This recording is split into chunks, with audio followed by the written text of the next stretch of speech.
ইন্নাল্লাযীনা আমানু ওয়া আমিলুস সলিহাতি কানাত লাহুম জান্নাতুল ফিরদাউসি নুজুলা।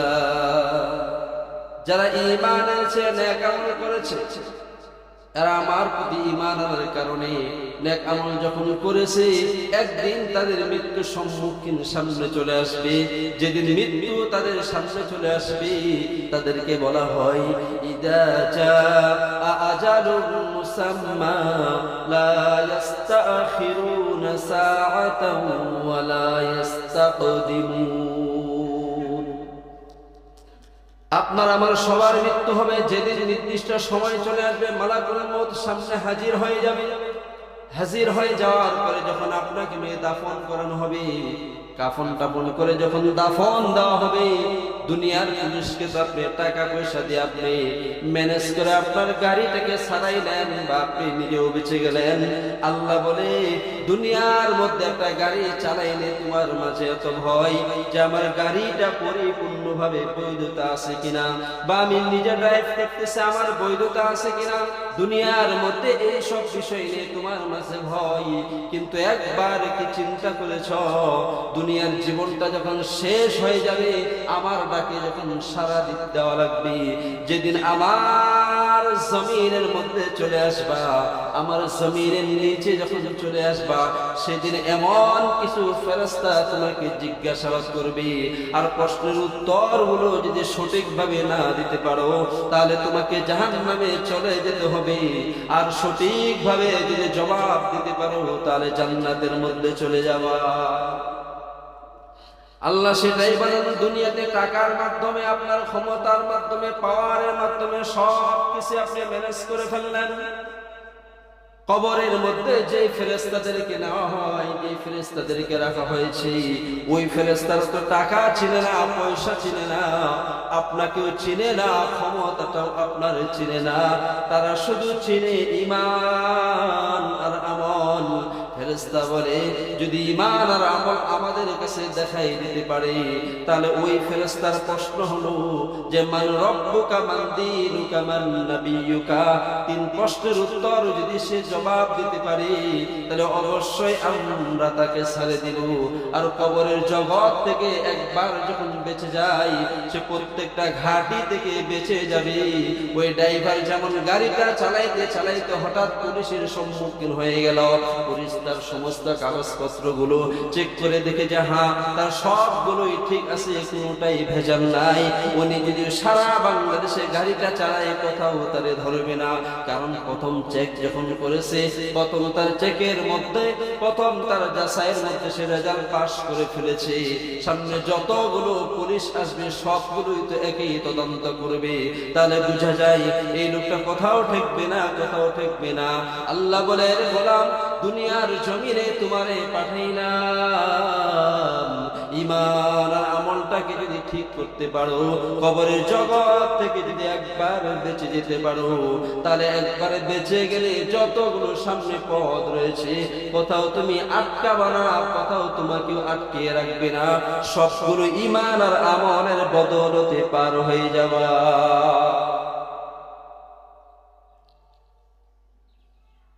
ইসলামের ভিতরে নারী সুমাইয়া রাদিয়াল্লাহু তাআলা আনহা যেদিন রাসূলের ডাকে সাড়া দিলেন, যে আল্লাহর রাসূল বলে ঈমান যদি কেউ আনে আর নেক আমল করে, তাহলে অবশ্যই সে দুনিয়াতেও সফল কাম হয়ে যাবে, আখিরাতেও সে সফল কাম হয়ে যাবে। সুমাইয়া রাদিয়াল্লাহু তাআলা আনহা একবার রাসূল সাল্লাল্লাহু আলাইহি সাল্লামের কথাগুলো চিন্তা করে তিনি ইসলাম ধর্ম গ্রহণ করলেন। গ্রহণ করার পরে কাফির, মুশরিক, বেঈমান, ইহুদি, নাসারা সবাই জানতে পায় যে সুমাইয়া নাকি ইসলাম ধর্ম গ্রহণ করেছে।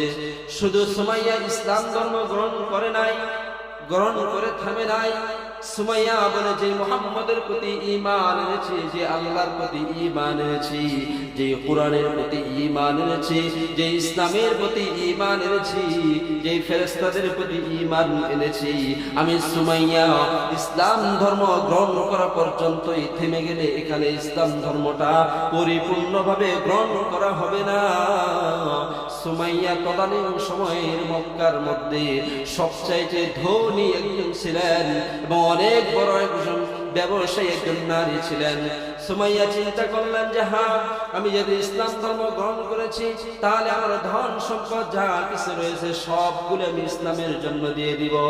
ও মা, ও বোন, একবার আপনি চিন্তা করে দেখেন, পুরুষগুলো ইবাদতের মাধ্যমে জান্নাত পেতে চায়, আর পুরুষগুলা নিজের দান সদকার মাধ্যমে শুধু জান্নাত পেতে চায়। একবার আপনি কি শুনেছেন আপনাদের নারী জাতির ভিতরে সুমাইয়া রাদিয়াল্লাহু তাআলা আনহা সর্বপ্রথম তিনি ইসলামের জন্য শাহাদাত বরণ করেন? শুধু শাহাদাত বরণ করেন নাই এমনটা না, সুমাইয়া বলে, আমার কাছে যতগুলো অর্থ সম্পদ রয়েছে এই অর্থ সম্পদগুলো আমি আল্লাহর জন্য দান করে দিব, আমি মুহাম্মদের জন্য দান করে দিব, আমি ইসলামের জন্য দান করে দিব।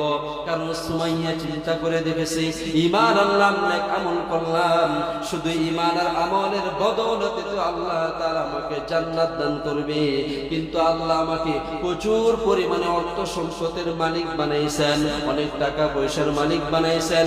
এই সম্পদগুলো যদি আল্লাহর জন্য দান করি, রাসূলের জন্য দান করি, ইসলামের জন্য দান করি, মসজিদের জন্য দান করি, কোন প্রতীককে যদি অসহায় মানুষকে সহায়তা করি, তো এগুলোর মধ্যেও তো জান্নাত রয়েছে। আল্লাহ বলে, গোলাম দেখো, দুনিয়ার মানুষের বিপদের মধ্যে যদি একবার তুমি এগিয়ে যাও আর তার কাছে যদি একবার সহযোগিতার হাতটা বাড়িয়ে দাও, তাহলে দেখা যায় তোমার সহযোগিতার মাধ্যমেও আল্লাহ তাআলা যদি কবুল করে নেয় সেটার মধ্যে জান্নাত রয়েছে।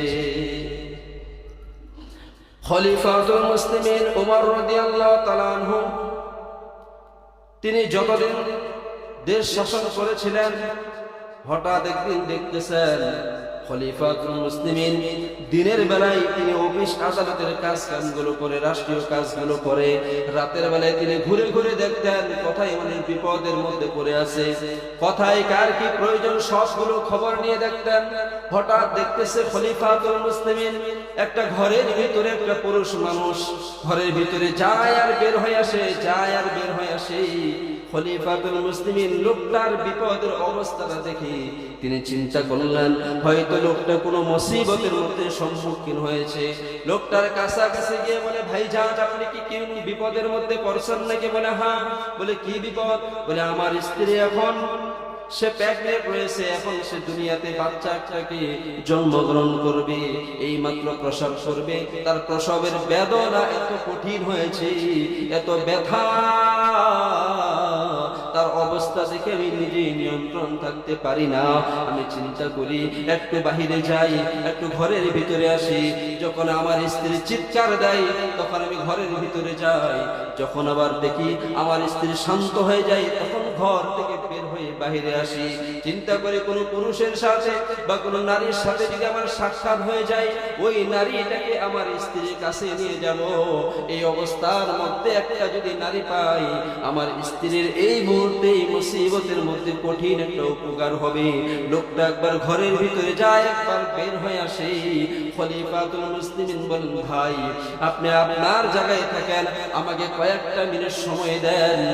খলিফাতুল মুসলিমিন সময়টা হাতে নিয়ে ঘরের মধ্যে চলে গেলেন। যাওয়ার পরে বলে খলিফাতুল মুসলিমিন তার স্ত্রীকে বলে, ও আব্দুল্লাহর মা শোনো, আল্লাহ তাআলা ওই প্রায় একটি জান্নাত বিক্রি করে দিচ্ছে, ওই পারা জান্নাতগুলো বিক্রি হয়ে যাচ্ছে। আমি খলিফাতুল মুসলিমিন উমর জান্নাতটা কেনার জন্য রেডি হয়ে গেলাম। ও আব্দুল্লাহর মা, তুমি কি জান্নাতটা কিনতে চাও না? বলে হ্যাঁ হ্যাঁ কিনতে চাই। বলে অমুক জায়গায় একটা মহিলার বাচ্চা হওয়া সম্ভাবনা ভাব, ওই মুহূর্তে যেতে হবে, এখনই যেতে হবে। শোনো, তোমার ঘরের মধ্যে কি রয়েছে? বলে তেল রয়েছে, সাবান রয়েছে, কিছু লাকড়ি রয়েছে, আগুন রয়েছে, কিছু আটা রয়েছে। বলে যা কিছু রয়েছে সবগুলো নাও, আল্লাহ ওই পারে জান্নাতটা বিক্রি করে দিচ্ছি, দ্রুত চলো, সেখানে জান্নাতটা ক্রয় করা লাগবে। খলিফাতুল মুসলিমিন যখন আব্দুল্লাহর মাকে নিয়ে যখন রওনা হয়ে গেলেন, যাওয়ার পরে সেখানে ওই মহিলা যখন আরেকজন মহিলাকে পেয়ে এত খুশি হইলেন, তার মাঝে এতটা সাহস চলে আসলো, মহিলাটা এক মহিলাকে দেখে আর তার দেখাটা দেখে তার মাঝে এত পরিমাণে সাহস আসলো, মহিলার অটোমেটিকলি তিনি বাচ্চাকে প্রসব করে ফেললেন। যখন সেবা যত্ন সবগুলোই করে, খলিফাতুল মুসলিমিন বললেন, শোনো, তোমাকে আমি 7 দিনের বাজার সদাই সবগুলোই দিয়ে দিলাম, এগুলো শেষ হয়ে যাওয়ার পরে আবার তুমি আমাকে স্মরণ করবা, আবার দিয়ে যাব। লোকটা আসমানের দিকে তাকাইয়া বলে, আল্লাহ, শুনেছিলাম মক্কার মধ্যে নাকি শাসন করে খলিফাতুল মুসলিমিন রাতের গভীরে কথাই রয়েছে। খলিফাতুল মুসলিমিন কেমন শাসক হলো, আমার স্ত্রীর খবর নিতে পারলো না, আমার খবর নিতে পারলো না। খলিফাতুল মুসলিমিন যদি এই লোকটাকে আল্লাহ আপনি বানাইতেন, তাহলে অবশ্যই এই লোকটা খলিফাতুল মুসলিমিন হইতো। আপনি খলিফাতুল মুসলিমিন কারে আপনি বানাইছেন? আল্লাহ কেন খলিফাতুল মুসলিমিন কেন আমাদের খবর রাখলো না? লোকটা যখন আসমানের দিকে তাকাইয়া কান্না করে, খলিফাতুল মুসলিমিন সেখান থেকে যখন চলে আসে, কয়েকদিন পর আবার যখন খলিফাতুল মুসলিমিন 1 মাসের বাজার সদাই নিয়ে হাজির হয়ে গেলেন, লোকটা তার সম্পর্কে জানতে চায়। জানতে এক পর্যায়ে দেখে খলিফাতুল মুসলিমিন ইনি হলেন খলিফাতুল মুসলিমিন, যারা আল্লাহর হুকুম অনুযায়ী দেশ শাসন করেছিল, সমাজ যারা শাসন করেছিল, তারা আল্লাহর বিধান অনুযায়ী শাসন করেছে, আল্লাহর বিধান অনুযায়ী তারা দেশ পরিচালনা করেছে। আমরা তো সবাই চাই কোরআনের আইন অনুযায়ী গোটা পৃথিবীটা চলুক, গোটা সমাজ চলুক। আপনার ধন সম্পদ টাকা পয়সা সব কিছু রয়েছে, আপনি যদি বলেন যে আমার ইবাদত দিয়ে আমার ঈমান দিয়ে আমি জান্নাতটা ক্রয় করব, খলিফাতুল মুসলিমিন বলে না না না, মানুষের সেবা যত্নের মধ্যে জান্নাতটা লুকাই আছে, সেখানে সেবা যত্ন করে জান্নাতটাকে ক্রয় করা লাগবে। এজন্য আল্লাহর এক আয়াতের মধ্যে বলেন, ইন্নাল্লাহা আশতারা মিনাল মুমিনিনা আনফুসাহুম ওয়া আমওয়ালাহুম বিআন্না লাহুমুল জান্নাহ। আল্লাহ বলে, আমার জান্নাতুল ফিরদাউসটা বিক্রি করে দিলাম মুমিনের কাছে, জান এবং মালের বিনিময়ে জান্নাত বিক্রি করে দিলাম। আমরা শুধু মনে করি ইবাদত উপাসনার মধ্যেই শুধু জান্নাত রয়েছে, মনে করি ঈমানটাকে মজবুত করলাম, এটার মধ্যেই শুধু জান্নাত রয়েছে। না না না, আল্লাহ আপনাকে প্রচুর পরিমাণে টাকার মালিক বানাইছেন, অনেক সম্পত্তির মালিক আল্লাহ তাআলা আপনাকে বানাইছেন। আপনার টাকা পয়সা অর্থ সম্পদ দিয়ে আল্লাহর রাস্তায় দান করে আপনাকে আল্লাহর জান্নাতুল ফিরদাউসটা আপনাকে ক্রয় করা লাগবে।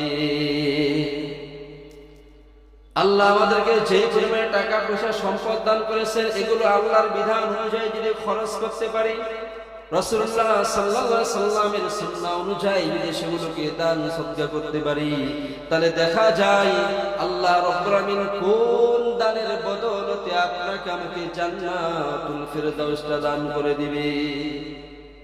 সুমাইয়ার প্রতি যখন হামলা মামলা অনেক কিছু চলে আসলো, আরবের লোকগুলো বলেছিল, সুমাইয়া শোনো, যেই পরিমাণে অর্থ সম্পদ তোমাকে দেওয়া হয়েছে, যেই পরিমাণে অর্থ সম্পদের মালিক হয়েছো, এর থেকে ডাবল ডাবল তোমাকে বানাই দেব, তুমি ইসলাম ধর্ম ছেড়ে দাও। সুমাইয়া বলছে, না না না, আমি ইসলাম ধর্ম ছাড়বো না।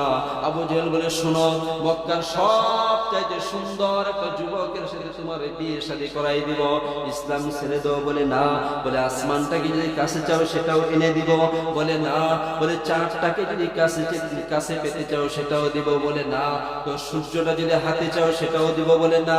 বলে আবু জেহেল শোনো, আসমান আমার হাতে দিয়ে লাভ নাই, চাঁদকে আমার হাতে দিয়ে লাভ নাই, সূর্যকে আমার হাতে দিয়ে লাভ নাই, গোটা পৃথিবী যদি আমার নামে করে দাও আমি তবুও ইসলাম ধর্ম ছাড়বো না। যে আল্লাহর প্রতি ঈমান এনেছি, যে আল্লাহর প্রতি ঈমান এনেছি, ওই আল্লাহর জন্য সব কিছু কুরবান করে দিব, তবু আমি ইসলাম ধর্ম ছাড়বো না। ও মা, ও বোন, আপনি কি এই নিয়তটা করতে পারেন না যে সুমাইয়া যেইভাবে ইসলামের জন্য শাহাদাত বরণ করেছেন, তার অর্থ সম্পদগুলো যেইভাবে দান করেছেন, ও মা, ও বোন, আপনার অর্থ সম্পদগুলোকে আল্লাহর জন্য দিতে পারেন না? আপনি কি আল্লাহর জন্য দান করতে পারেন না? আপনি কি সুমাইয়ার মতো হতে চান না?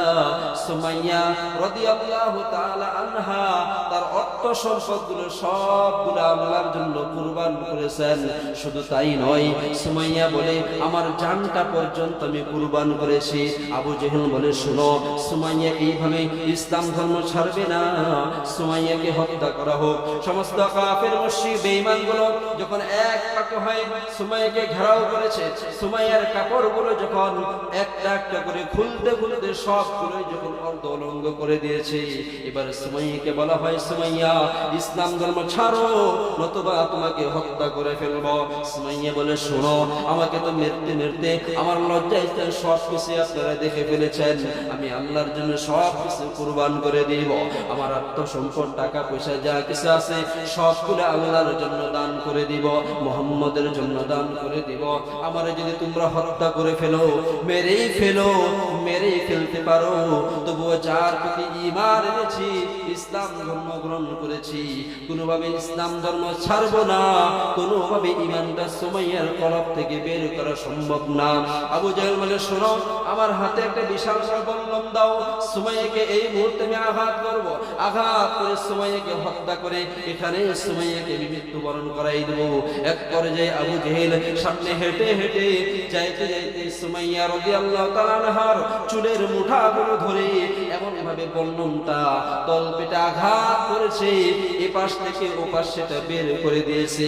সুমাইয়া শাহাদাত আঙ্গুল দুইটাকে চোখের মধ্যে বন্ধ করে রেখে আসমানের দিকে তাকাইয়া বলে, আল্লাহ তুমি তো বলেছো ইন্নাল্লাযীনা আমানু ওয়া আমিলুস সলিহাতি কানাত লাহুম জান্নাতুল ফিরদাউসি নুজুলা। ও আল্লাহ তুমি তো বলেছো যে ঈমান এনেছে, নেক আমল করেছে, তুমি তার জন্য কি জান্নাতুল ফেরেশতা রেখে দিয়েছো। আল্লাহ আমি ইসলাম ধর্ম গ্রহণ করেছি, ঈমান এনেছি, নেক আমল করেছি, টাকা পয়সা অর্থ সম্পদ যা আছে সবগুলো আপনার জন্য কুরবান করে দিয়েছি, দান করে দিয়েছি। আমার সর্বশেষ জানটা ছিল, জানটাও তোমার জন্য দিয়া দিলাম। ও আল্লাহ আপনি কি আমাদের জান্নাতুল ফেরদৌসটা দিয়েছেন কিনা, জাহান্নাম থেকে বাঁচিয়েছেন কিনা। আল্লাহ জিবরিল আলাইহিস সালামকে বলে, এরে জিবরিল জান্নাতুল ফেরদাউসটা আমার ডান হাতে এনে দাও, সুমাইয়া আমার জন্য শাহাদাত বরণ করেছে, আমি জান্নাতুল ফেরদাউসটা নিয়ে সুমাইয়াকে দেখার জন্য যাব। সুবহানাল্লাহ। সুমাইয়া রাদিয়াল্লাহু তাআলার সামনে আল্লাহ স্বয়ং নিজে জান্নাতুল ফেরদাউসটাকে ওপেন করে ধরেছে। ঠিক এই মুহূর্তে যখন আবু জেহেল জিন্দা সাইবা সবাই বলতেছে, দেখো সুমাইয়া পাগল হয়ে গেছে, হাসতেছে। সুমাইয়া বলে, না না না, আল্লাহ আমার জন্য জান্নাতুল ফেরদাউসটা নিয়ে আসছে, আমি সেই জান্নাতুল ফেরদাউসটা দেখে আমি আনন্দে হাসি, আমি আনন্দে খুশি হই, আমি হাসতেছি, কারণ আল্লাহ ওয়াদা করেছে আর আল্লাহ আমাকে জান্নাত দান করেছে, আমি জীবন দিয়েছি, মাল দিয়েছি। ও মা, ও বোন, শুধু পুরুষরাই কেন জান্নাতটাকে এইভাবে ক্রয় করবে? আপনি কি ক্রয় করতে পারবেন না? আপনি সুমাইয়ার মতো ঈমানওয়ালা নারী হয়ে যায়, আপনি সুমাইয়ার মতো ঈমানদার তাকওয়াওয়ালা নারী হয়ে যান, আপনি সুমাইয়ার মতো ইসলাম ধর্মটাকে ওইভাবে আঁকড়ে ধরেন, আল্লাহর জান্নাতটা আপনি সেইভাবে ক্রয় করা শুরু করে দেন। আল্লাহ রাব্বুল আলামিন যেন আপনাকে আমাকে সকলকে ঈমান এবং আমলকে আল্লাহর জন্য